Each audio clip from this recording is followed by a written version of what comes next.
విజయనగరం జిల్లా రాజంలోని ఓ ప్రైవేట్ ఆసుపత్రిలో డెలివరీకి వెళ్లిన మహిళ వైద్యం వికటించి మృతి చెందిందని బంధువులు ఆందోళనకు దిగారు. రేగిడి మండలం బూరాడకు చెందిన గర్భిణిని ప్రసవం కోసం 2 రోజుల కిందట రాజంలోని ఆసుపత్రిలో చేర్చారు. మగ శిశువుకు జన్మనిచ్చిన అనంతరం ఆమె చనిపోయింది. వైద్యం వికటించడం వల్లే బాలింత మృతి చెందిందని బంధువులు ఆసుపత్రి ఎదుట ఆందోళన చేపట్టారు.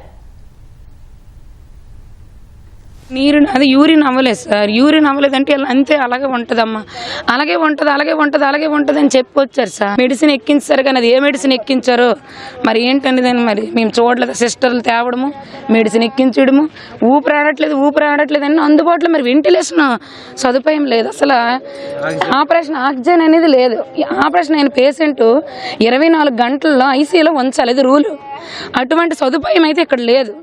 ఒక స్పెషల్ రూమ్ తీసుకున్నాం, 18,000 పెట్టి స్పెషల్ రూమ్. సరే కదా అనుకున్నాం, కానీ ఇంత దీనిగా ఇచ్చేస్తారని అనుకోలేదు సార్. జ్ఞానం పోయినట్టు చేస్తారు. డాక్టర్ల యొక్క నిర్లక్ష్యము, ఇక్కడ స్టాఫ్ యొక్క నిర్లక్ష్యం వల్లే ఇలా జరిగిందని నేను చెప్తాను సార్. ఆ 2 బిడ్డలకి అంటే దిక్కు లేకుండా అయిపోయింది. యాక్చువల్గా ఆపరేషన్ అయ్యేటప్పుడు ఐసీయూలో పెట్టాలి, అది కూడా చేయలేదు. ఏది ఏమైనప్పటికీ కూడా ఇవాళ ఒక నిండు ప్రాణం బలైపోయింది.